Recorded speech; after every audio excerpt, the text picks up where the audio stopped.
क्या आपको पता है कि हमारे देश में महंगाई क्यों बढ़ रही है? क्या आप जानते हैं कि इस देश में तेल के दाम इतने ऊंचे क्यों हो गए हैं? हमारे देश में बेरोजगारी क्यों बढ़ रही है? सरकारी नौकरियां कम क्यों आ रही हैं? या हमें अपनी आय जुटाने के लिए इतनी मशक्कत क्यों करनी पड़ रही है? तो अगर आप ये सब जानना चाहते हैं तो अब देखिए। चाचा जी प्रणाम। प्रणाम भैया प्रणाम। और क्या हाल चाल? सब बढ़िया बा। और बताओ आप। देखें चाचा, हम इस बार पार्षदी के चुनाव में खड़े हैं। हाँ ना? हाँ। आपके लड़के की तरह है, जिताना हम ही को है। अरे जरूर बचवा, तू ही जितवाएगा पाई। चाचा जी, ये कुछ पैसा है, इसको रख लीजिए। ठीक बा। अरे फोनो लिया लूगा का? चाचा जी आपके लिए फोन है। अरे ये तो बड़ा बढ़िया बात हो। ये सिम कार्ड रखिए। ठीक है चाचा जी, और हम ही को वोट दीजिएगा। अरे तू ही के दे भाई, हम सबसे भी कहूँ दे। गाँव में भी बोल दीजिएगा कि जो वोट देगा एक एक परिवार को पैसा, एक फोन मेरी तरफ से रहेगा। अरे तू टेंशन मतलब बचवा। हाँ। हमारे घरे का पूरा आउट तो ही के जाई। बस चाचा, ठीक ठीक चाचा जी, प्रणाम प्रणाम।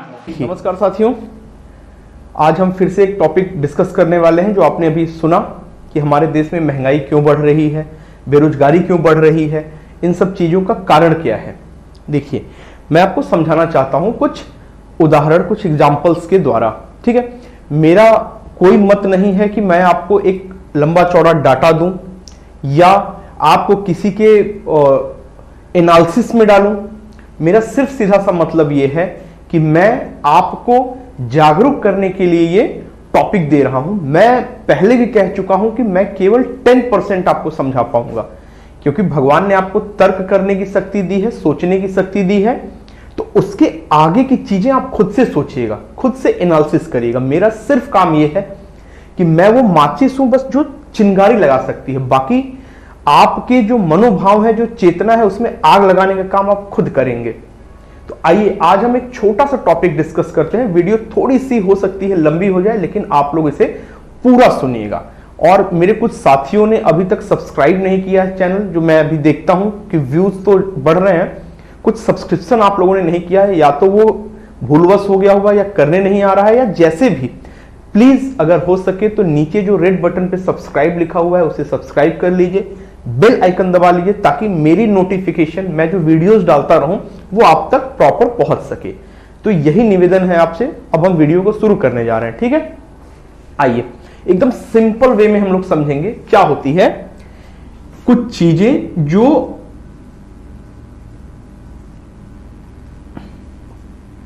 ये फ्री बीज, हम इन्हें क्या बोलते हैं? फ्री बीज।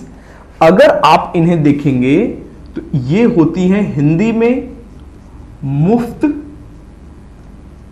खोरी। फ्री बीज से आप लोग नहीं समझ पाए होंगे, लेकिन मुफ्त खोरी, अब तो यहां इंडिया का शायद ही कोई ऐसा होगा जो इसे ना समझ पाए। मुफ्त खोरी मतलब मुफ्त में मिलता चला जाए हमें। तो आज हम इसी पे डिस्कशन करने वाले हैं, क्योंकि बहुत से राज्यों में चुनाव है हमारे, बहुत सारे वादे हो रहे हैं। ठीक है, हमारे यहां भी बहुत से चुनाव होते हैं। हमारे यहां क्षेत्रीय लेवल पे चुनाव होते हैं और स्टेट लेवल पे चुनाव होते हैं। आपको कुछ चीजें समझनी है, वो चीजें समझाने का काम मैं कर रहा हूं, एनालिसिस आप खुद से करेंगे। ओके, आइए समझते हैं। आपने देखा होगा कि जब भी कोई राजनेता, कोई भी राजनेता, आप यहां पे ये मत समझिएगा कि फलाने राजनेता या ये राजनेता, कोई भी राजनेता, क्योंकि वो भारत का सिटीजन है और हम भी भारत के ही सिटीजन हैं। तो कोई भी राजनेता जब चुनाव आता है तो वो क्या करते हैं? वो आते हैं हमारे बीच में और वो हमें एक से एक प्रॉमिसेस करके चले जाते हैं, वादा करके चले जाते हैं कि अगर मैं चुनाव में जीतता हूं तो मैं ये कर दूंगा, अगर मैं चुनाव में जीतता हूं तो मैं वो कर दूंगा। आपने सुना होगा, क्या कर देंगे वो आप जानते हैं। बहुत से लोग एलईडी टीवी बांट देते हैं, बहुत से लोग जो है कहीं टूर पे भेजते हैं, कोई पायल बांटता है, कोई कंगन बांट देता है, कोई हार बांट देता है। ठीक है, इन सब चीजों को हम आज समझने के लिए यहां पे बैठे हुए हैं। ध्यान से सुनिएगा। पहले मैं आपका कॉन्सेप्ट क्लियर करूंगा और उसके बाद आप खुद से सोचिएगा जो मैं बताना चाहता हूं। धीरे धीरे आप समझते जाइए। देखिए, ये हमारी कंट्री है। ओके, ये हमारी कंट्री है। हम लोग एक डेमोक्रेटिक कंट्री में रहते हैं, तो हमने ये डिसाइड कर रखा है कि जैसे यहां पर एक सड़क होती है ना, तो सड़क पे क्या होता है, इधर से भी लोग आ रहे हैं, इधर से भी लोग आ रहे हैं, इधर से भी, इधर से भी। अगर इनको कोई एक कंट्रोलिंग पावर कंट्रोल ना करे तो क्या होगा, यहां पे जाम लग जाएगा इस चौराहे पे। तो अब इससे निजात पाने के लिए हमने क्या किया, हमने ये म्यूचुअली डिसाइड कर लिया कि एक काम करते हैं, यहां पे हम एक आदमी को चुन के रख देते हैं जो हमें कंट्रोल करेगा। अगर उसने बोला कि ये दोनों लोग रुक जाइए, आप दोनों जाइए, तो ये दोनों रुक जाएंगे, उससे बहस नहीं करेंगे। ठीक, इसने बोला आप दोनों रुक जाइए, आप दोनों जाइए, तो ये दोनों लोग रुक जाएंगे, ये दोनों जाएंगे। यही तो होता है ट्रैफिक सिस्टम। हम एक रेड लाइट देखते हैं, हम रुक जाते हैं ताकि उधर के लोग जा सके। तो वो जो कंट्रोलिंग अथॉरिटी हमने दी है, वो हमने अपनी म्यूचुअल अंडरस्टैंडिंग से दी है। हम खुद मानते हैं कि नहीं, हम उस चीज को मानेंगे। तो इस कंट्री में रहने वाले लोगों ने भी एक म्यूचुअल अंडरस्टैंडिंग डेवलप की। किस चीज की म्यूचुअल अंडरस्टैंडिंग, कि हम अपने बीच में से वही एक कंट्रोलिंग अथॉरिटी को चुन के भेजेंगे जो हमारे ऊपर कंट्रोल करेगा, कुछ टाइम के लिए कंट्रोल करेगा। इलेक्शन करके हम उन्हें भेजते हैं। एक्चुअली हम उनके ऊपर भरोसा जताते हैं कि आप हमारे लिए जा करके वहां पे बैठ करके जो नियम रूल या कानून कुछ भी बनाने हैं आप हमारे लिए बनाइए, वो हमारे हित में होंगे। ये हम मान के चलते हैं कि हमने अगर मोदी जी को वहां आज बैठाया हुआ है, तो मैं ये मान के चलता हूं कि मोदी जी हमारी भलाई का ही काम वहां करेंगे जब तक वो रहेंगे। उसके बाद फिर मोदी जी हमारे बीच आएंगे, हम फिर उन्हें चुनेंगे। अगर वो अच्छा काम करेंगे तो हम फिर चुनेंगे, अगर हम सेटिस्फाई नहीं होंगे तो हम किसी और को चांस देंगे। ठीक है, यहां पर क्या है, हमने म्यूचुअल अंडरस्टैंडिंग डेवलप की कि हम एक आदमी को यहां पे बैठाएंगे। ओके, हमने एक आदमी को यहां बैठा दिया। अब ये आदमी काम क्या करेगा यहां बैठ करके, केवल बैठा तो रहेगा नहीं। उसने क्या किया, हम लोगों ने बोला कि भाई हमारे पास बहुत सारी परेशानियां हैं, छोटी छोटी परेशानियां हैं, स्वास्थ्य की हैं, शिक्षा की हैं, सिक्योरिटी की हैं, और तमाम परेशानियां हैं। तो आप वहां पे जाइए और इन परेशानियों का निजात दिलाने का कोई ना कोई उपाय ढूंढिए। तो उपाय कैसे निजात दिलाई जाएगी, उसके लिए कुछ फंडिंग चाहिए होगी, पैसे चाहिए होंगे। तो हमने ये भी म्यूचुअली अंडरस्टैंडिंग से डेवलप की कि ठीक है। अब समझिए एक उदाहरण, ये कुछ घर हैं, ओके, और यहां से एक रोड गई हुई है। तो जो ये घर वाला आदमी है ना, वो मुकेश अंबानी टाइप का आदमी है, वो बहुत अमीर है। तो उसने अपने घर के सामने क्या की, सोने की सड़क बनवा ली। ठीक है, क्योंकि उसकी हैसियत थी। लेकिन ये भाई साहब बहुत गरीब थे। इन्होंने क्या किया, इन्होंने ऐसी मट्टी छोड़ दी। इन्होंने क्या किया, हल्का सा रोड़ा डलवा दिया। इसने अपनी सड़क कंक्रीट की बनवा ली। लेकिन इस रोड से गुजरने वाले तो कई लोग होंगे ना, तो उनकी क्या गलती, वो रोड से गुजर रहे हैं। तो कभी सोने पे चलेंगे, कभी मिट्टी पे, कभी कंकड़ पे, कभी बिल्कुल गायब सड़क। तो सरकार ने बोला कि एक काम करते हैं, आप जितने कंट्री के लोग हैं अपनी हैसियत के अनुसार हमें अपनी कमाई का कुछ हिस्सा दे दीजिए, जिसे हम टैक्स बोलते हैं। ये सारी चीजें आप जानते हैं, हम टैक्स बोलते हैं इसे। अब ये टैक्स सारे देश की, मतलब अगर ये 10 करोड़ रुपए रोज का कमा रहा है या महीने का कमा रहा है, तो ये अपने 10 करोड़ का हिस्सा मान के चलिए 10 लाख रुपए या 1 करोड़ रुपए, ये ऐसे ही सरकार को दे दे टैक्स के रूप में, क्योंकि आप हमारे देश में रहते हैं, इसलिए आपको देना पड़ेगा। ये हमने अपनी म्यूचुअल अंडरस्टैंडिंग डेवलप की है, खुद में भाईचारा में बैठ के हमने डेवलप किया है। अब ये कम कमाता है तो ये 100 रुपए दे दे, ये कम कमाता है ये 1 रुपए दे दे, सारे पैसे इनके पास चले गए। और इनका क्या काम है, इसी सड़क को एक जैसी बनवा देना सबके लिए। केवल सड़क नहीं, शिक्षा, स्वास्थ्य, सिक्योरिटी, सबके लिए पैसा यहां पहुंच गया। ठीक है, अब जब ये पैसा यहां पहुंच गया ना, तो अब मोदी जी या जो यहां आदमी बैठा हुआ है वो क्या करेंगे, इस पैसे का डिस्ट्रीब्यूशन करेंगे तमाम क्षेत्रों में। एजुकेशन में, मेडिकल में, सिक्योरिटी में या किसी भी चीज में, ये उन पैसों को एलोकेट करेंगे, इन पैसों को बांटेंगे लोगों में। लोगों में बांटने का मतलब है कि इन्होंने क्या किया हुआ, आपको पता होगा, इस कंट्री को छोटे छोटे स्टेट्स में डिवाइड कर दिया और ये स्टेट को पैसा देते हैं। इन्हें एक भरोसे का आदमी चाहिए होता है जो इस पैसे को उनके बीच में खर्च कर सके। तो हम क्या करते हैं, उसी भरोसे के आदमी को फिर स्टेट वाले चुनते हैं कि हां, हम चुनते हैं कि जो मोदी जी या जो पीएम आपको पैसा देंगे, आप हमारे ऊपर एलोकेट करेंगे अच्छे से।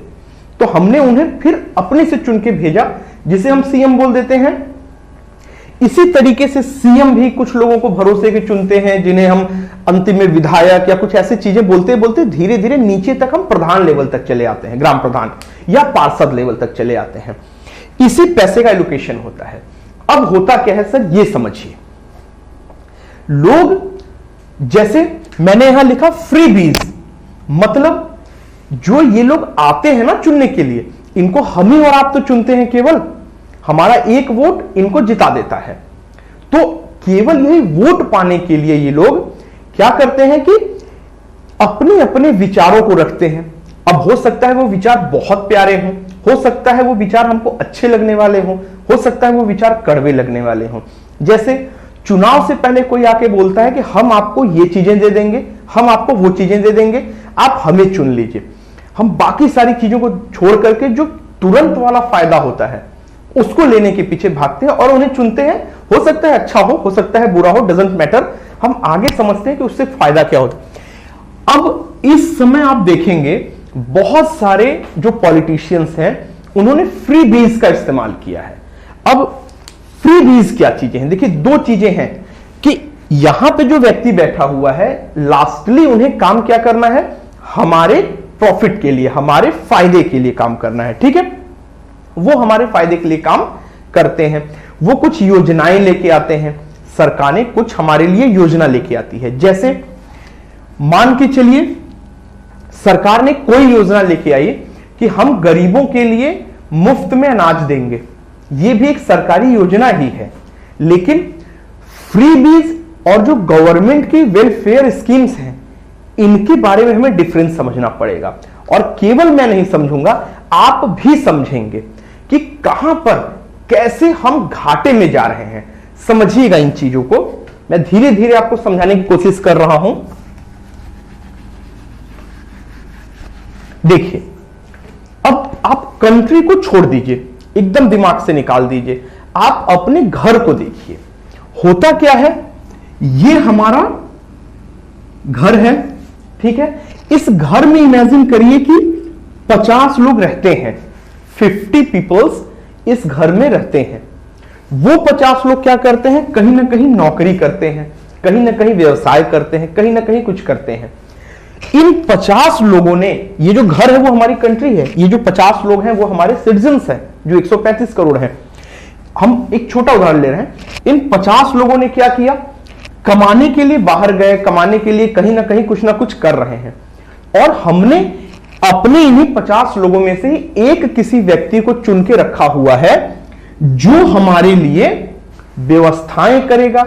घर में अगर मान के चलिए पंखा टूट गया, घर में दरवाजा लगवाना है, घर में कुछ व्यवस्था करनी है, किसी की तबीयत खराब हो गई है, वो कितना पैसा पाएगा या उससे मतलब नहीं है, उसकी तबीयत ठीक करनी है हमें।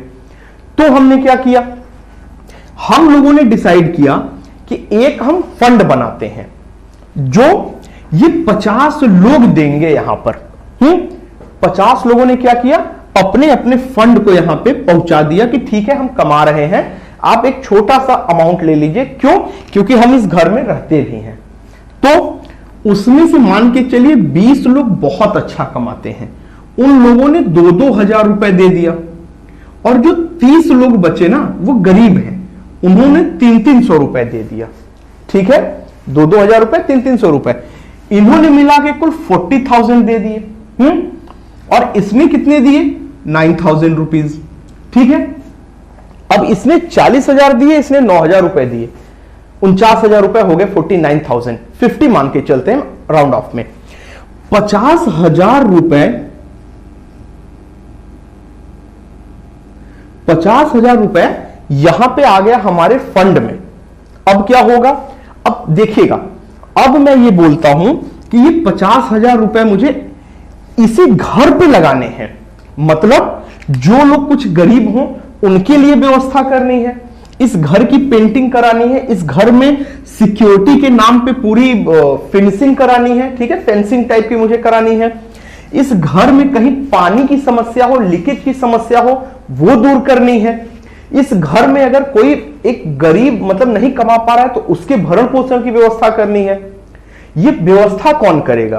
तो हमने बताया कि ये 50 लोग, भाई जाने को तो सब लोग जाना चाहेगा कि मैं कर दूंगा मैं कर दूंगा, लेकिन ये 50 लोगों ने क्या किया ना, एक किसी आदमी को चुन के वहां पे भेजा, जिसे हम इलेक्शन बोल देते हैं, इलेक्शन के द्वारा ही वहां भेजा। इन 50 लोगों ने क्या किया, एक किसी आदमी को चुन लिया। तो कैसे चुनेंगे? वोटिंग पड़ेगी, इस 30 और इस 20 सारे 50 लोग वोट करेंगे, और 50 में से अगर मान के चलिए 10 लोग खड़े हो गए तो वो क्या करेंगे, 10 में से मान के चलिए 5 खड़े हो गए करने के लिए, एक को मिल गया 20 वोट, एक को मिल गया 1 2 3 4 एंड 5, एक को मिले 20 वोट्स, एक को मिलके मान के चलिए 10 वोट्स, एक को मिले 2 वोट्स, एक को मिले 5 वोट्स, और एक को मिल गए 2 वोट, ठीक है, बाकी ने नहीं किया वोटिंग, कोई दिक्कत नहीं। अब इसमें इस जो 20 को मिला हुआ है ना, ये जीत गया, ऐसा ही होता है इलेक्शन में, ये जीत गया। अब इनको ये हक हो जाएगा कि ये जो 50,000 रुपए हैं वो इस घर पे खर्च करेंगे। अब देखिए क्या होता है, यहां पे ये जो 50,000 रुपए इनको मिला, मान के चलिए इनका नाम ए था, ए को जो 50,000 रुपए मिले, ए बी सी डी कुछ भी ले सकते हैं आप, ए को जो 50,000 रुपए मिले अब वो इनके ऊपर खर्च करेंगे। ए ने क्या किया, करना क्या चाहिए आपके हिसाब से, क्या करना चाहिए? बिल्कुल ये जो 50,000 रुपए मिले हैं, एक एक पाई अपनी ही तो घर पे खर्च करनी चाहिए, क्योंकि हम भी तो उसी घर में रह रहे हैं। लेकिन ए अब क्या करेंगे, ए आएंगे, ये 50,000 के मालिक हो गए, तो अब ये क्या करेंगे, इसमें से 30,000 रुपए इमेजिन करिए इन्होंने अपने ऊपर फूंक लिए, या मस्ती वस्ती करने में सब कुछ काम हो गया इनका, 30,000 रुपए खत्म हो गए। अब बच गए 20,000 रुपए। अब जब 20,000 रुपए बचे ना, तो अब इस 20,000 रुपए में वो 50,000 का काम करना पड़ रहा है। अब तो अब वो 20,000 का क्या करेंगे, इनके पास अब बचे इतने थे 20,000 रुपए। अब इन्होंने जो लाइटिंग यहां पे सही करानी थी, बल्ब जो फ्यूज था आपके घर का, मतलब हम देश का, आप समझिएगा, घर का बल्ब का मतलब देश में लाइटिंग की व्यवस्था, जो पानी लीकेज हो रही थी देश में जल की व्यवस्था, जो फेंसिंग करानी थी ताकि बाहरी कोई ना आ सके हमारे घर में, वो अब अटक गया कि नहीं अटक गया, क्योंकि वो सब 50,000 का काम था। अब मेरे पास 20,000 रुपए बचे हैं, लेकिन अब इन्हें वापस से इसी फिर से 50,000 रुपए का मालिक बनना है। वो क्या करेंगे, अब बताइए क्या कर सकते हैं वो, क्योंकि अब इनका समय खत्म हो रहा है, इस ए महाशय का समय खत्म हो रहा है, अब वो जाने वाले हैं, लेकिन उन्हें फिर वापस आना है। किस लिए, ये 50,000 रुपए वापस से पाने के लिए। वो क्या करेंगे, इन्होंने कोई काम कराया नहीं, मान के चलिए 10,000 रुपए का काम इन्होंने कुछ करा दिया। अब इनके पास जो 10,000 रुपए एक्स्ट्रा बचे ना, वो क्या करेंगे, ये जो 30 लोग थे जो गरीब थे, उनसे बोलेंगे कि आप 300-300 रुपए देते हैं, चलिए ठीक है, मैं आपको 300-300 रुपए अपनी तरफ से दे देता हूं। कैसे दे दूंगा, मैं उन्हें बांट दूंगा, मैं उन्हें कुछ लालच दे दूंगा, मैं आपको पायल दे देता हूं, मैं आपको हार दे दूंगा, मैं आपको घड़ी दे दूंगा, मैं आपको टीवी दे दूंगा, साइकिल दे दूंगा, जो भी चीजें दे दूंगा। अब ये 10,000 रुपए ये लोग पाएंगे, तो ये 30 के 30 वापस से क्या करेंगे, इन्हें वोट कर देंगे। फिर वापस से 30 में से अगर 20 ने भी वोट कर दिए तो ये फिर वापस बन के चले आएंगे। और यही हम जनता करती है। अगर ये 30 लोग जाग जाए ना कि आपने हमारे घर के लिए कुछ नहीं किया था, तो किस मुंह से वापस वोट मांगने आ गए आप। अगर ये 30 उठ जाएं तो ये जो ए हैं दोबारा अगर कभी चुन के तो आने वाले नहीं, लेकिन अगर आ भी गए तो इन्हें एक डर रहेगा, और आज हमारे लिए वही चीजें घातक हो रही हैं। तो समझे आप, ये चीजें हमारे लिए घातक सिद्ध हो रही हैं। अब हमें पहले समझना होगा कि इन फ्री बीज को हम कैसे पहचानेंगे और जो सरकार की वेलफेयर स्कीम्स हैं उन्हें हम कैसे पहचानेंगे। जैसे कुछ में आपको, और प्लस केवल हमें नहीं पहचानना है, सरकार को भी पहचानना पड़ेगा। जैसे कुछ कल्याणकारी योजनाएं देखिए सरकार की कौन सी हैं, जैसे मिड डे मील। हम एक इसे हम ले लेते हैं मिड डे मील। अब जो ये सरकार की स्कीम आई है, अब आप कहेंगे कि सरकार मुफ्त में खाना बांट रही है, नहीं बांटना चाहिए, लेकिन सरकार की एक मंशा है कि अगर जो प्राइमरी की शिक्षा होती है कक्षा 1 से कक्षा 5 तक, अगर लड़के अपने पैरों पे खड़ा होना सीख गए, उन्हें शिक्षा मिल गई। क्यों? क्योंकि अगर 1 से 5 तक बच्चों को नहीं पढ़ाया जाएगा ना, तो फिर उनको शिक्षा से वो विमुख हो जाएंगे। अगर 1 से 5 तक बच्चों को पढ़ाई के प्रति दिलचस्पी दिखा दी गई, तो फिर वो 6 से लेके आगे तक की शिक्षाएं वो खुद से माँ बाप से लड़ के ले लेंगे कि मुझे अच्छा लगता था पढ़ना। यहां पे अगर नहीं पढ़ाई हुई तो फिर बच्चे जीवन भर पढ़ाई से दूर भागेंगे। तो सरकार ने एक स्कीम निकाली मिड डे मील की, कि जो गरीब माँ बाप हैं वो अपने बच्चों को नहीं भेजते थे, वो अपने बच्चों को ठेलों पे, खोमचों पे, अपने साथ लेबर वर्क में ले जाते थे। तो सरकार ने उन्हें एक लालच दिया कि आप अपने बच्चों को भेजिए, हम उन्हें एक टाइम का भोजन देंगे। वो भोजन आपके भोजन से बहुत ज्यादा अच्छा होगा, क्योंकि उसमें पोषण होगा, न्यूट्रिशन होगा। तो उस गरीब माँ बाप ने केवल उस भोजन की लालच में अपने बच्चों को भेज दिया। तो यहां भी सरकार ने एक लालच दिया, लेकिन ये सरकार का लालच पॉजिटिव वे में था, इसलिए इसे फ्रीबीज कहना गलत होगा। तो फ्रीबीज क्या होते हैं सर, ये समझाइए मुझे। अब देखिए, जैसे अब मैं किसी की भी योजनाओं को अगर बता रहा हूं तो प्लीज उसे अपने पार्टी से लेकर मत देखिएगा, ठीक, कि उनकी पार्टी का क्यों नहीं बोला, मेरी पार्टी का क्यों बोला, क्योंकि आप भी एक सिटीजन हैं। तो मैं बस एनालिसिस कर रहा हूं, मैं तो बस 10% बताऊंगा, बाकी आपको खुद से सोचना है कि आपका वो जो 50,000 रुपए था जो सीधे सीधे आपके घर पे लगना था, जो मैंने अभी एग्जांपल दिया था, क्या वो पैसा कहीं बर्बाद तो नहीं जा रहा है, कि उसमें से 1 रुपया भी अगर कहीं बर्बाद जा रहा है जो वापस से आपको नहीं मिल रहा है, तो वो हानिकारक है हमारे देश के लिए। जैसे सरकार ने अभी कुछ योजनाएं सरकार निकालती है, जैसे 1 रुपए में ये ले लीजिए, 1 रुपए में कुछ चीजें देती है। जैसे अभी सरकार ने, पिछली सरकार ने, राज्य सरकार ने, केंद्र सरकार ने, बहुत सारी सरकारों ने बेरोजगारी भत्ता निकाला हुआ है। ये बेरोजगारी भत्ता, ठीक, ये क्या होता है?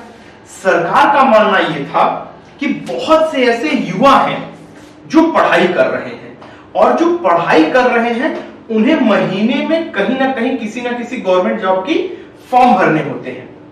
तो अगर उनके पास फॉर्म भरने के पैसे नहीं होंगे तो वो फॉर्म नहीं भर पाते हैं। तो सरकार ने तो एक बहुत ही पॉजिटिव वे में इस चीज को लेके आई थी कि चलिए 1,000 रुपए अगर हम उनके अकाउंट में डाल देते हैं तो वो कम से कम फॉर्म तो भर पाएंगे, कम से कम परीक्षा तो देने जा पाएंगे, उनके पास भाड़ा तो होगा जाने का। सरकार की बहुत अच्छी सोच थी, लेकिन सरकार ने थोड़ी सी चूक कहां हो गई, मैं वो देखता हूं कि आपने बेरोजगारों के अकाउंट में 1,000 रुपए तो डाल दिए, लेकिन क्या आपने कभी ये चेक किया कि वो जो 1,000 रुपए गए हैं, जो आपकी मंशा थी कि वो एग्जाम का फॉर्म भरेंगे, क्या आपने कभी रीचेक कराया कि उसमें से कितने फलाने ने, जिसके अकाउंट में 1,000 गए, कि फलाने के नाम से कभी भी कोई फॉर्म भरा गया था? बहुत सारे लोग ऐसे थे जिनके यहां अकाउंट में पैसे जुटते गए और उन्होंने अपने लिए घूमने का साधन, बाइक, जींस, यहां तक कि लोगों ने अपनी अपनी शादियां कर डाली उस पैसों से। 30-40 हजार रुपए जुट गए महीने के, अपना हो गया, कहीं निकल जा रहे, वो फॉर्म नहीं भर रहे हैं। तो वो क्या हो रहा है, सरकार ये पैसा किससे लेके दे रही है? सरकार क्या अपने घर से देती है? नहीं, ये वही 50,000 रुपए हैं। समझिएगा, मैं 50,000 का एग्जांपल दे रहा हूं, ये वही 50,000 रुपए हैं जिसे सरकार को हमारे वेलफेयर पे लगाना चाहिए था, लेकिन अगर सरकार बिल्कुल अगर चेक करती और जो नहीं भर रहे उन्हें ना देती तो मेरे ख्याल से वो पैसा बहुत सही जगह जाता। लेकिन यहां सरकार ने नहीं चेक किया तो बहुत सारे पैसे फालतू चले गए। सरकार ने एक सरकार की योजना है कि हम 200 यूनिट बिजली फ्री दे रहे हैं। ठीक है, 200 यूनिट बिजली फ्री है। ये एक सरकार ने स्कीम निकाली है, बहुत अच्छी स्कीम है कि कम से कम गरीब अपना घर तो चला सकेंगे। लेकिन वहां पे क्या होता है, अगर थोड़ा सा इसमें मॉडिफिकेशन ये होता कि आप 200 यूनिट तक बिजली अगर आप जलाते हैं तो वो फ्री रहेगी, और अगर उसके ऊपर 1 यूनिट भी हो गया तो ये 200 यूनिट बिजली फ्री नहीं रहेगी। लोगों ने क्या किया, चलिए 1000 वाट तक बिजली जला लीजिए, खूब ढेर सारे बल्ब जला लीजिए, 200 तो फ्री ही मिल जाएगी ना। अगर उनके अंदर ये डर रहता कि ये 200 यूनिट के अंदर अगर हम रहते हैं तो मेरी फ्री होगी, अगर 1 यूनिट भी ऊपर चलेगा तो चली जाएगी मेरी ये 200 फ्री, तो वो बिल्कुल अपने घर की लाइट बत्ती सब कुछ बुता के बंद करके रखते, सारे पंखों को बंद करके रखते, ताकि हम 200 के अंदर ही रहे। उससे क्या होता, बहुत सारी चीजें बचती हमारी। केवल यही नहीं, अब इस 200 यूनिट बिजली फ्री देने से क्या हो गया जानते हैं, बहुत सारी ये जो सर्वे हुए हैं इसमें निकल रहा है कि लोगों ने अपने घर में ट्यूबवेल्स लगा लिए, अपने घरों में पानी को जमीन के अंदर से निकालने के संसाधन बना लिए। क्यों? क्योंकि वो चलेंगे तो बिजली से ही, और बिजली यहां पे फ्री मिल रही है। तो हमारे पानी का जो स्तर है, हमारे जल का जो स्तर है ना, वाटर लेवल, वो धीरे धीरे कम हो रहा है, ये सर्वे कहता है। तो हमें उसके प्रॉस को देखते देखते कॉन्स को भी देखना पड़ेगा। केवल यही नहीं, आप उन्हें ऐसी चीजें दीजिए ना जिससे वो उसका यूज कर सके। आज आपको पता नहीं होगा कि सरकार ने अभी ये स्कीम निकाली है, मतलब निकाली थी, इसका बहुत ज्यादा विरोध हुआ कि आप अपना जो राशन कार्ड है, जो हमको 5 किलो गेहूं मिलता है महीने भर में, जो सक्षम लोग हैं वो छोड़ दें। अगर आप सक्षम हैं तो आप छोड़ दीजिए, बहुत ज्यादा विरोध हुआ। लेकिन आप सोचिएगा, अपने दिल से सोचिएगा कि आज भी बहुत सारे ऐसे लोग हैं, अगर आप कोटे की दुकानों पे खड़े होकर देखेंगे तो वहां पे लोग बुलेट से आ रहे हैं, लोग कार से आ रहे हैं, लोग मतलब एक बढ़िया संसाधन से आ रहे हैं और 5 किलो गेहूं लेकर के अपने घर जा रहे हैं। और वो गेहूं क्या कर रहे हैं, वो खाते हैं A1 क्लास का गेहूं, और वो गेहूं अपने गाय भैंस को डाल रहे हैं। वो 5 किलो गेहूं जो सरकार ने किसी न किसी किसान से तो खरीदा होगा, वो कहां जा रहा है, क्या उन्हें जरूरत थी? कितने कुंटल, कितने मीट्रिक टन गेहूं बर्बाद हो रहा है। इसके पीछे मैं एक चीज बताता हूं आपको, थोड़ा सा समझने की कोशिश करिएगा। मैं आपको समझाना ही जा रहा था, जैसे सरकार ने अभी केवल ये बताया कि हम एक बार लोगों को सर्वे करते हैं कि जिन्हें जरूरत नहीं है इस गेहूं की, उनका राशन कार्ड मैं हटा दूंगा। आप समझिएगा कि सरकार की मंशा क्या थी कि ये जो लीकेज है ना, वो जो 50,000 रुपए में से लीकेज जा रही है, उसे रोकते हैं, ताकि वो जब लीकेज रुकेगी तो हमारे पास फंड रहेगा, तो हम सही जगह पे इस्तेमाल कर सकेंगे। और आप जो गेहूं लेके जा रहे हैं ना सरकार से, बिना बताए या आप सक्षम है फिर भी लेके जा रहे हैं, ये अपने ही घर के लीकेज को आप ठीक करने की व्यवस्था को खत्म कर रहे हैं। अगर आप 5 किलो गेहूं रोक देंगे, अगर आप सक्षम है तो, अक्षम है तो बिल्कुल आप लीजिए, कोई दिक्कत नहीं। लेकिन अगर आप सक्षम है तो अपनी इथिक्स को जगाइए कि मेरे ही देश का तो गेहूं है, वो वापस कहीं ना कहीं से, अगर सरकार बहुत अच्छी है तो वापस वो कहीं ना कहीं से 5 किलो गेहूं मुझे 10 किलो गेहूं के रूप में करके सरकार मुझे देगी, और चाहे जिस टर्म में दे। लेकिन हम फ्री के पीछे भागते हैं कि चलो जो मिल रहा है उसे बटोर लो, और सरकारें भी जानती है कि यहां की जनता केवल फ्री के पीछे भागती है, इसलिए वो यही करते हैं जो अभी ए ने किया था। 30,000 वो लूट के ले जाएंगे और 20,000 रुपए में से 10,000 15,000 रुपए आपको ऐसे ही बांट देंगे, और आप भी खुश कि सबसे अच्छी सरकार ये है। कर्ज माफ हो रहा है किसानों का, सरकारें आती हैं और बोल देती हैं आकर के सीधे कि मैं किसानों का पूरा कर्ज माफ कर दूंगी। चुनाव में क्या बोला जाता है कि मैं किसानों का पूरा कर्ज माफ कर दूंगी। सरकारें अब खुश कि मेरा पूरा कर्ज माफ हो जाएगा। आप उस सरकार को चुन के बैठा देते हैं। आपने क्या किया? आपने जो कर्ज लिया था वो किससे लिया था? आपका पैसा जब बैंक में जाता है तो बैंक आप ही के पैसे को कर्ज के रूप में बांटता है ना, कि बैंक कहीं और से पैसा लेके आता है, फिर वो आपको ब्याज देता है। कब? जब उसे उस लोन पर से एक्स्ट्रा सरप्लस इंटरेस्ट मिलता है, तो फिर वो आपको इंटरेस्ट देता है। अब आप सोचिए, आपने पैसा दिया और उसने लोन बांटा, और वो लोन सरकार बोले माफ। अब क्या होगा? क्या वो सरप्लस इंटरेस्ट जो आने वाला था बैंक के पास आएगा? और अगर वो सरप्लस इंटरेस्ट नहीं आएगा तो क्या बैंक आपको इंटरेस्ट देगा? और आप भी लेने वाले हैं घूम करके, जो आपने बैंक में पैसे दिए हैं ना, आप भी भाग के जा रहे हैं वो लोन माफ करवाने के लिए, उसी सरकार को चुन के बैठा देते हैं। क्या दिक्कत है अगर आप ये कह दें कि नहीं सर मुझे लोन माफ मत करिए? भाई मैंने लोन लिया है बैंक से, तो मैंने कुछ सोच के लिया होगा ना कि मैं उसका 2 का 4 बना लूंगा, फिर बैंक को 3 लौटा दूंगा, एक तो मेरे पास प्रॉफिट होगा। आजकल की मंशा क्या हो गई है? बैंक से 4 लोन लो, क्योंकि सरकार माफ कर देती है। तो सरकार कहां से माफ करेगी? वो आप ही के पैसे को वापस से देगी बैंक को, और आप पर क्या करेगी? आप पर चार्जेस लगा देगी कोई ना कोई। आप जाते हैं ना जमीन लिखाने में, आप सरकार को पैसे देने, पेट्रोल लेने जाते हैं तो उसमें सरकार को पैसे देते हैं, रिचार्ज कराते हैं तो उसमें पैसे देते हैं, जीएसटी देते हैं, 50 तरह के टैक्स देते हैं ना। आपको क्या लगता है कि सरकार अपने घर से देती है? सरकार ने वो जो लोन माफ किया है ना, वो जो आपने बैंक को दिया था उसका लोन माफ करके सरकार ने जो बैंक को चुकाया है वो आपसे ही वसूलेगी।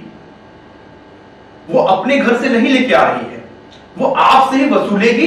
अब चाहे वो सरकार आपसे पेट्रोल पे वसूल ले, इनकम टैक्स पे वसूल ले, या किसी भी चीज पे वसूल ले, और आपको पता ही नहीं चलता। आपको यह लगता है कि चलो मेरा लोन माफ हो गया, 10,000 का मेरा जो लोन था वो माफ हो गया, लेकिन सरकार उस 10,000 के बदले में आपसे 12,000 14,000 रुपए अलग से वसूलेगी, जो आपको धीरे धीरे पता नहीं चलेगा। तो आप ये समझिए कि आप वही सर्कल है, आप अगर ले रहे हैं तो आप देंगे भी, क्योंकि जो फंड है ना वो इसी देश का ही है। ये जो 50,000 मैंने अभी जुटाए थे ना सबसे टैक्स के रूप में, वो 50,000 सरकार कहीं खर्च कर देगी तो सरकार को भी सड़क, पानी, बिजली की व्यवस्था भी करनी है। तो सरकार ने तो आपका लोन माफ करने में खर्च कर दिया, तो अब क्या होगा? सरकार कहीं ना कहीं वापस से घुमा के आपसे 50,000 रुपए पूरा करवाएगी। तो जो 2-2 हजार रुपए सरकार ने टैक्स लगाए थे ना 20 लोगों पे, वो सरकार अब 2,500 रुपए कर देगी। और जो 300-300 रुपए टैक्स लगाए थे ना गरीबों पे, वो 350, 400 कर देगी। आ गया ना पूरा? जो आपको 50 रुपए माफ किया वो 50 रुपए लगा दिया, आप भी खुश, सरकार भी खुश। इन चीजों को समझिए।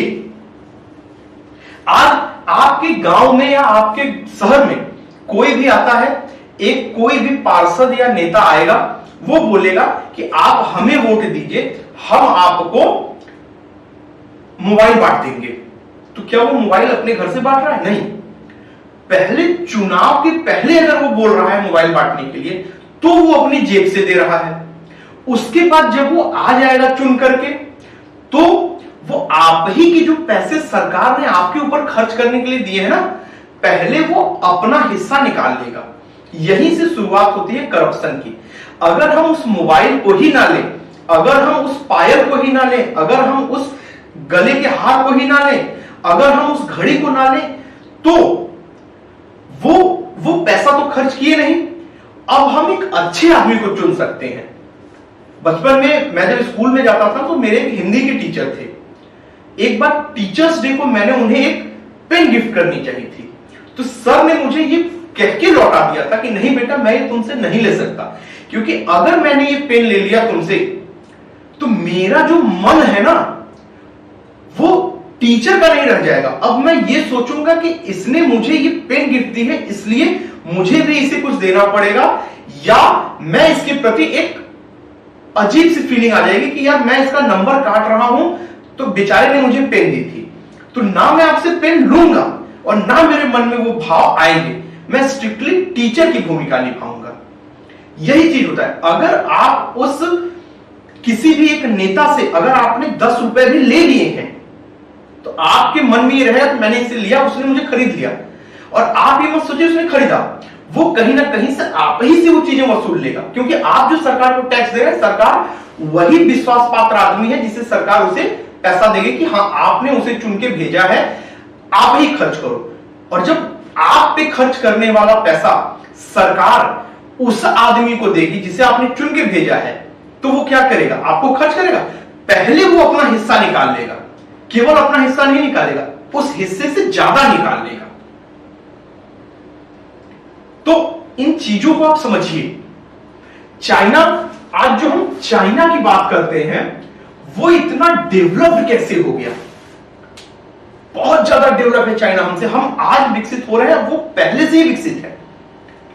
जब 1990 में 1990s में हम और चाइना साथ ही लगभग रिपब्लिक हुए हैं, लेकिन चाइना ने अपनी पॉलिसी चेंज की, वो फ्री बीज पालना बंद कर दिया, क्योंकि हम पालतू हो जाते हैं, हम आलसी हो जाते हैं, ठीक। तो हमें कड़वी चीजें कभी अच्छी नहीं लगती, हमें मीठी चीजें अच्छी लगती हैं, लेकिन जो मीठी चीजें हैं ना, वो हमारे लिए नुकसानदेही होती हैं। और चाइना ने क्या किया, जब इंडस्ट्रियल रिवॉल्यूशन हुआ था, खूब इंडस्ट्रीज बन रही थी, तो चाइना ने अपने यहां इंडस्ट्रीज को बुलाया कि आप हमारे यहां आ जाइए, हमारे यहां लेबर है, हमारे यहां लैंड है, हमारे यहां सब कुछ है, सारी सुविधाएं हम आपको देंगे। और चाइना ने क्या किया, अपने लोगों को ये जो फ्री बीज है उसको बांटने के अलावा कुछ नहीं बांटा। उसने बोला कि आपको स्किल डेवलपमेंट करना है, किसी को नट कसना सिखा दिया, किसी को पेंट करना सिखा दिया, किसी को जो है गाड़ी बनाना सिखा दिया, किसी को गाड़ी चलाना सिखा दिया। और जब बाहर की कंपनियां हमारे यहां आई ना धुआंधार एकदम, तो चाइना ने जैसी उनकी जरूरत थी वैसे लेबर प्रोवाइड कराए, क्योंकि लेबर लेके तो कोई आएगा नहीं, यहीं से लेबर लेना होगा। अब आप अगर घर बनवाते हैं अपने यहां, तो क्या अपने घर से लेबर लेके आते? नहीं। आप अगर दिल्ली में घर बनवा रहे हैं तो दिल्ली की लेबर लेंगे ना, कि आप अपने गांव से लेबर लेके जाएंगे। तो उसने भी वहां चाइना के ही लेबर लिए, और उसने उसे स्किल डेवलपमेंट इतना सिखाया कि अब किसी के पास नौकरी की कमी नहीं थी। कोई नट कसना जानता है, उसे नट कसने वाले लगा दिया, किसी ने पेंट करना सीखा, उसे पेंट करने वाले लगा दिया, भर भर के लोगों को जॉब मिली। और इंडिया उस समय कुछ नहीं कर रहा था। हम 1991 में जब एलपीजी मॉडल लेके आए थे ना, तब जाके हमारी इकोनॉमी खुली। क्यों? क्योंकि हम 1947 तक इतना जल चुके थे कि हम डरते थे बाहरी कंपनियों को अपने यहां वापस लाने से, क्योंकि ईस्ट इंडिया कंपनी ने हमें बहुत लूटा था।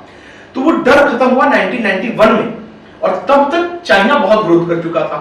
तो क्या वो नहीं चाहता कि हम भी फ्री बीज बांट दें, हमारे भी लोग बैठे रहें? अगर चाइना भी चाहता ना, तो अपने लोगों को फ्री बीज बांट के आलसी बनाए रहता, लेकिन उसने स्ट्रगल करना सिखाया, सबको काम पे लगाया, और इतने सारे लेबर तैयार कर लिए उसने कि 100 लेबर पेंट करने में लगे हुए हैं। अगर उसने उन कंपनियों को बोल दिया कि जरा सी भी अगर आपको दिक्कत होती है तो तुरंत उसे निकाल के बाहर करिए, मेरे पास फौज खड़ी है लेबरों की, मैं तुरंत दूसरा भेजूंगा, इसलिए वो अच्छा काम कर रहा था। लेकिन आज हम लोग क्या करते हैं, और आज चाइना डेवलप है, और यहां पे क्या होता है, बहुत सी चीजें हैं जो आदमी बोल नहीं सकता, लेकिन समझ आ रहे हैं।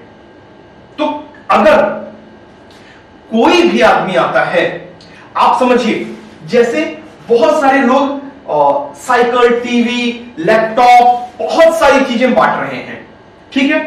मैं ये कह रहा हूं कि आप किसी भी पार्टी से संबंधित होंगे, बिल्कुल आपको हो सकता है मेरी बात सहमत हो या असहमत हो, लेकिन आप ये समझिएगा कि क्या मैं गलत कह रहा हूं। आज कोई भी पार्टी आती है, हम उसके समर्थक होते हैं, कोई दिक्कत नहीं है, आप समर्थक होने भी चाहिए, उनकी विचारधारा से आप अगर प्रभावित हैं तो। लेकिन मेरे ये कहने का मतलब है कि ये मेरा पैसा है, जो 50,000 रुपए मैंने लगाए हैं, वो मेरा पैसा है। अगर उसमें से 1 रुपए भी फालतू खर्च होंगे तो क्या होगा? मैंने आपको वीडियो के शुरुआत में ही पूछा था कि महंगाई क्यों बढ़ रही है, तेल के दाम क्यों आसमान छू रहे हैं, बेरोजगारी क्यों बढ़ रही है। उसका मतलब भी कहीं ना कहीं यही है कि अगर सरकारें इस 50,000 रुपए को हमारे ऊपर खर्च करेंगी ना, तो महंगाई नहीं बढ़ेगी। देखिए एक छोटा सा कारण, जैसे पेट्रोल के दाम इस समय 100 रुपए लीटर हो गए हैं, इसका भी एक छोटा सा कहीं ना कहीं कारण ये जो कोरोना आ गया, उससे क्या हुआ, हमारे यहां महामारी फैल गई पूरी तरीके से, पैंडेमिक आ गया। हमारे जो नेता हैं, हमारे जो पॉलिटिशियन, वो बहुत दिमाग वाले हैं। उन्होंने क्या किया, जब वैक्सीन बनी, ठीक, जब वैक्सीन बनाई गई तो वैक्सीन बहुत महंगी थी। आपको कैसे लगी है वो वैक्सीन? फ्री ऑफ कॉस्ट लगी हुई है ना। आप गए होंगे सीएचसी में, वहां पे आपने वैक्सीन लगवा ली है। तो ये जो वैक्सीन है वो फ्री ऑफ कॉस्ट लगी है। लेकिन भारत सरकार ने इस वैक्सीन के लिए, जो स्पुतनिक वैक्सीन लगी थी और भी बहुत सारी वैक्सीन थी, तो इस वैक्सीन के लिए जिस देश ने ये वैक्सीन बना ली है पहले, उसे बहुत सारा पैसा दिया। तब वहां से उसने वैक्सीन का फार्मूला दिया, वह वैक्सीन का एपीआई दिया हमें। अब क्या हुआ, सरकार ने वो वैक्सीन हमारे लिए उपलब्ध कराई। तो सरकार अगर चाहती तो उसके लिए पैसा ले सकती थी कि मैंने एक वैक्सीन 100 रुपए की मंगाई है, तो सारे लोग मुझे 100-100 रुपए दे दीजिए। यहां पे सरकार कर सकती थी। और अगर सरकार के पास ये जो 50,000 रुपए है और सरकार ने इसमें से मान के चलिए कि 10,000 रुपए खर्च कर दिए इस वैक्सीन पे, तो अब 40 बच गए सरकार के पास। लेकिन खर्च सरकार का कितना था, ये लाइट पंखा और पेंट वेंट कराने के लिए घर का 50,000 रुपए। तो सरकार ये जो एक्स्ट्रा 10,000 रुपए फालतू चला गया केवल पैंडेमिक के कारण, वो किससे वसूल करेगी? हमसे वसूल करेगी वापस से। तो सरकार थोड़ा सा कोई टैक्स बढ़ा देगी, पेट्रोल के दाम बढ़ा देगी, थोड़ा सा किसी और चीज में जीएसटी बढ़ा देगी, कुछ ना कुछ करके सरकार इसे तो मैनेज कर ही लेगी, क्योंकि सरकार को वो सारी चीजें पूरी करनी है जो बेसिक चीजें हैं हमारे देश के लिए। अब क्या हुआ, हमने क्या किया? अब हमें तो ये बोलना चाहिए ना कि सरकार हमसे ले लेती, क्या दिक्कत था, ये कम से कम फालतू का पेट्रोल का दाम तो ना बढ़ता। लेकिन सरकार की यहां मनोभावना समझिए क्या था कि ये जो 100 रुपए सरकार अगर आपसे लेती, तो अगर आपके परिवार में 10 सदस्य हैं तो 1,000 रुपए हो गया। तो आप मान के चलिए बड़े आदमी हैं तो आप लगवा सकते हैं, लेकिन बहुत सारे गरीब लोग हैं जिनके लिए ये 1,000 रुपए भी बहुत बड़ी रकम है। इवन आपके लिए भी है, आपके भी जेब में अगर ये हो कि नहीं फालतू में जाके वहां देना है, वैक्सीन का मतलब क्या, आपको क्या पता कि वैक्सीन का क्या मतलब, आपकी जिंदगी बच गई। लेकिन अगर आपको जाके 1,000 रुपए वहां देना होता तो शायद ही आपकी जेब से निकलता। तो आप क्या करते, जाने दो ना, लगवा तो रहा है देश, मैं बैठता हूं घर पे, सब सुरक्षित हो जाएंगे, तो मैं तो वैसे ही सुरक्षित हूं। 10 मीटर कपड़े को अगर काटना हो तो 9 मीटर कपड़ा कट जाता तो 10वां ऐसे ही कट जाता है। तो वो 10वां कुछ मेहनत नहीं करता है, अरे चलो ना, मैं सब सुरक्षित हो जाएंगे तो मैं घर सुरक्षित हो जाऊंगा। लेकिन आप समझिए कि अगर एक आदमी भी इस देश में बिना वैक्सीन के रह जाता तो कोरोना कभी नहीं हारता और हम वापस से जैसे आज जी रहे हैं वैसे नहीं जीते। तो यहां पे जरूरत थी इस फ्रीबीज को देने की। ये फ्रीबीज नहीं था, ये जन कल्याणकारी योजनाएं थी। तो सरकार की मनोभावना क्या थी, अगर मैं इसे फ्री कर दूंगा तो सारे लोग जाके लगवा लेंगे, क्योंकि फ्री है, बस जाना है आपके प्राइमरी स्कूल में, आपके घर तक आके लोगों ने वैक्सीन लगाई है। लेकिन सरकार को बहुत बड़ी रकम पे करनी पड़ी है।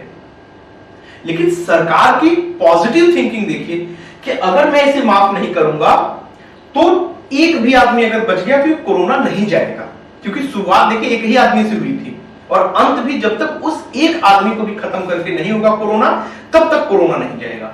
तो सरकार ने यहां समझा कि इसमें से हम निकाल लेते हैं, भले फिर से ले लेंगे। लेकिन बहुत सारी चीजें ऐसी हैं जो आप समझते होंगे कि सरकार बहुत सारी ऐसी प्रॉमिसेस करती है जो बिना मतलब के होते हैं, जहां पे पैसे फालतू जाते हैं। वो आप भी जानते हैं कि सरकार अगर मुझे खुश करने के लिए कोई चीजें देती है, डायरेक्ट कोई चीजें मुझे मिलती हैं, तो वो मेरे लिए फ्रीबीज है। वो पैसा सरकार अपने घर से नहीं ला रही है, वो पैसा सरकार हमसे ही वापस वसूल लेगी कहीं ना कहीं से। थोड़ी सी चीजें हैं, पेट्रोल के दाम बढ़ जा रहे हैं तो आपको ये लगता है कि चलो मेरे घर में तो साइकिल है, क्या मतलब है, मुझे पेट्रोल के दाम बढ़ाने दो सरकार को। लेकिन अगर पेट्रोल डीजल के दाम बढ़ रहे हैं तो ट्रक जो अभी तक 2,000 के डीजल में आ जाता था, अब डीजल के दाम बढ़ने से वो 3,000 के डीजल में आ रहा है। तो वो जो सामान लेके आ रहा है, तो अभी तक वो 2,000 रुपए जोड़ के उस सामान को दे देता था, अब वो 3,000 जोड़ के देगा। तो जो चीजें आपको 2 रुपए की पड़ रही थी ना, अब वो 3 रुपए की पड़ेगी, भले आप साइकिल से चले, पैदल चले या हेलीकॉप्टर से चले। इन चीजों को भी समझिए कि केवल एक चीज के दाम बढ़ने से केवल एक सेक्टर पे फर्क नहीं पड़ता, हमारे पूरे ओवरऑल लाइफ पे फर्क पड़ता है। बहुत सी चीजें ऐसी हैं जो मैं बताना चाहता हूं, लेकिन वीडियो इतनी लंबी हो जाएगी जो मैं बता नहीं पाऊंगा। तो फिर किसी वीडियो में मैं जुड़ूंगा आपसे और इस फ्रीबीज को समझाने की कोशिश करूंगा।